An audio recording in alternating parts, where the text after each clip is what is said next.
Bonjour et bienvenue sur Canada 3, votre chaîne de télévision préférée. Aujourd'hui, nous allons parler des énergies renouvelables, plus particulièrement les biocarburants. Car ce matin, le président Donald Trump a ridiculisé ces énergies en interview. Respecter l'environnement est devenu primordial, et on défend les biocarburants. On parlera donc aujourd'hui des biocarburants, en espérant que ça accent aigu du qu'un peu, ce voyou de Trump. Alors, un biocarburant est un carburant produit à partir de matériaux organiques non fossiles, provenant de la biomasse, et qui vient en complément ou en substitution de combustibles fossiles. Il est fabriqué à partir de matières organiques. Il y a 3 générations de biocarburants et je vais vous les présenter avec plaisir. La première génération est constituée d'alcool et d'huile qui sont obtenus après transformation de produits agricoles.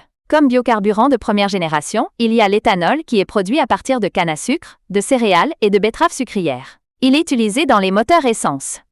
On peut aussi prendre l'exemple du biodiesel qui est dérivé de différentes sources d'acides gras, notamment les huiles de soja, de colza, de palme et d'autres huiles végétales.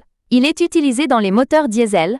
Les biocarburants de deuxième génération utilisent des matières lignocellulosiques, comme des feuilles, des résidus forestiers et des résidus de culture, comme les pailles de céréales. On peut prendre l'exemple du biodiesel de synthèse, qui peut être obtenu par hydrotraitement d'huile végétale, ou de graisse animale, ou par voie thermochimique, le BTL. Enfin, la troisième génération de biocarburants est obtenue à partir de microalgues, qui peuvent fixer le CO2 par la photosynthèse et accumuler beaucoup de lipides, constituant ainsi une source de biodiesel. Ce type de biocarburant est aussi utilisé dans les transports comme l'aviation. En effet, d'après GIFAS, United Airlines investit 5 millions de dollars dans la société Viridos, qui développe un procédé de transformation de microalgues en carburant d'aviation durable. Le bilan carbone des biocarburants semble neutre, et ces derniers nous permettent d'anticiper l'épuisement des réserves mondiales de pétrole. Cependant, la production biocarburant peut entraîner la déforestation, la perte de biodiversité, une dégradation des sols, une utilisation excessive de l'eau et une pollution des cours d'eau. En espérant que le président des États-Unis se détache du pétrole.